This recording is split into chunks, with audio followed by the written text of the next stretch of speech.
Pemirsa, budidaya ikan air tawar jenis ikan nila dipilih warga Gampong Pande, Kecamatan Kutaraja, Banda Aceh sebagai program ketahanan pangan di desa setempat.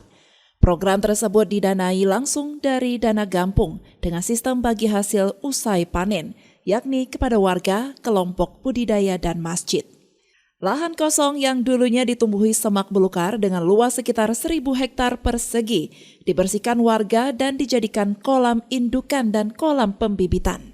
Gecik Gampong Pande, Deyo Fiskia Erjiansyah mengatakan, ini merupakan program ketahanan pangan tahun kedua yang mereka jalankan. Kali ini warga Gampong memilih ikan nila karena dianggap memiliki protein yang tinggi. Langsung dari dana desa, dari dana Gampung. Jadi memang ada program dari pemerintah mengenai ketahanan pangan. Jadi kami buat ataupun kami sulap yang tadinya lahan kosong, lahan tidur, kami buat jadi kolam untuk ketahanan pangan bibit yang sudah kami lepaskan sekitar 25.000 ekor. Di tahun pertama kami sudah coba buat kebun ketahanan pangan di Gampong Pande, juga ada ternak ayam dulunya.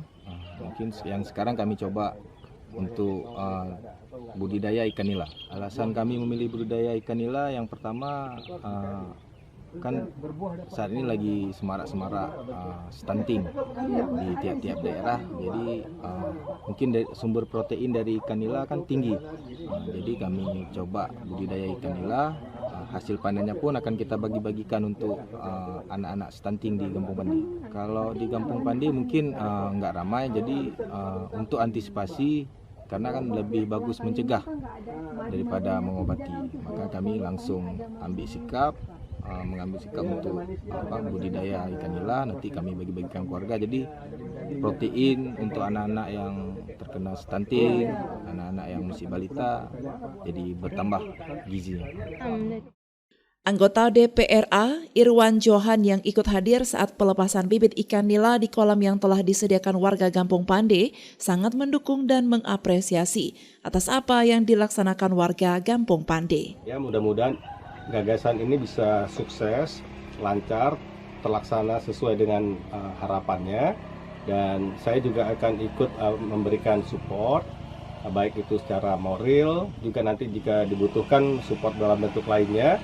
Dan hari ini kita melakukan pelepasan bibit ikan, dan tadi informasi dari Pak Geci dan Pak Tuhapet bahwa ini akan bisa dipanen 3 bulan ke depan. Tentu saya juga tidak akan melewatkan momen tersebut. Saya ingin melihat keberhasilannya, dan mudah-mudahan ini berhasil. Ke depan soal ketahanan pangan ini salah satu isu penting dan krusial yang akan dihadapi oleh banyak tempat, baik itu desa, kabupaten, kota, provinsi, dan bahkan negara.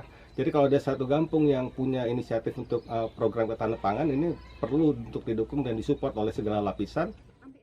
Dari Banda Aceh, Lala Nurmala melaporkan untuk Puja TV Aceh.